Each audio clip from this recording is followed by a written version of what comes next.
Thank you, Senator. Thank you, Senator Blumenthal, Representative Garcia, members of the committee. My name is Ryan Schwank. I swore an oath to uphold the Constitution when I joined ICE on August 1st, 2021, as an Assistant Chief Counsel. I followed that oath for 4.5 years, working side by side with ICE officers. And I followed it when I resigned on February 13th, 2026, a little over a week ago, so that I could speak to you today. I am here because I am duty-bound to report the legally required training program at the ICE Academy is deficient, defective, and broken. 5 months ago, I was asked to teach the law to new cadets at the ICE Academy in Glencoe, Georgia, where ICE is training its new, inexperienced recruits. I volunteered, those without law enforcement training, I volunteered to take on this assignment based on my experience in law enforcement oversight, including at the state and local level prior to my work with ICE. On my first day, I received secretive orders to teach new cadets to violate the Constitution by entering homes without a judicial warrant. For the last 5 months, I watched ICE dismantle the training program, cutting 240 hours of vital classes from a 584-hour program. Classes that teach the Constitution, our legal system, firearms training, the use of force, lawful arrests, proper detention, and the limits of officers' authority. For example, they ceased all of the legal instructions regarding use of force.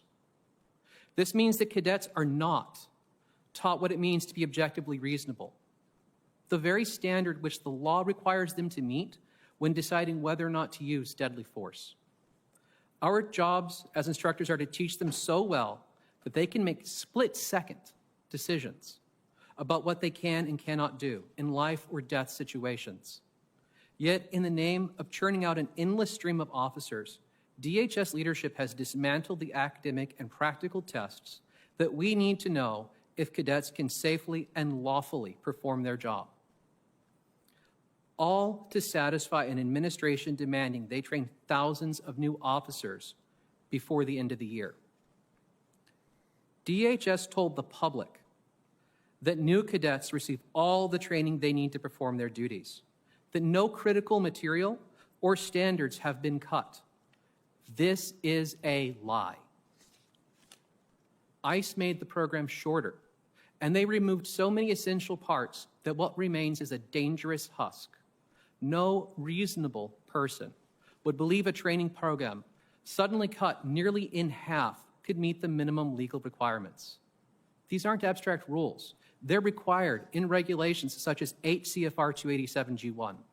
Congress requires immigration officers to meet minimum standards for a reason. ICE cannot lawfully perform their duties, make arrests, carry weapons, and use force without passing appropriate training. New cadets are graduating from the academy despite widespread concerns among training staff that even in the final days of training, the cadets cannot demonstrate a solid grasp of the tactics or the law required to perform their jobs. Without reform, ICE will graduate thousands of new officers who do not know their constitutional duty, do not know the limits of their authority, and who do not have the training to recognize an unlawful order. That should scare everyone. DHS assures the public these cadets can get the job training on to compensate for anything missing at the academy. This is a lie. Many graduates go to their home office just long enough to get their gun, their badge, and their body armor before deploying to places like Minneapolis and other ICE operations with minimal supervision. It's shocking that anyone would think this is safe or responsible. And this pattern of lies is not isolated. It extends beyond the training program to include deceiving Congress and the public about the rules followed by ICE officers once they graduate. On my first day at the academy, I was instructed to read and return a memo in my supervisor's presence, which claimed ICE officers could enter homes without a judicial warrant. The acting ICE director authorized the very conduct that DHS in its own 2025 legal training materials had called the chief evil against which the wording of the Fourth Amendment is directed. That is, physical entry of the home without consent or a proper warrant. Never in my career had I ever received such a blatantly unlawful order, nor one conveyed in such a troubling manner. Incredibly, I was being shown this memo in secret by my supervisor, who made sure that I understood that disobedience could cost me my job. ICE is teaching cadets to violate the Constitution, and they were attempting to cloak it in secrecy by demanding that I lie about it. I am here to convey to the public the danger that is being created at the ICE Academy.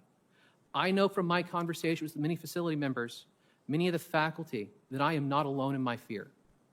Law enforcement is a deadly serious business. It is not a place for shortcuts.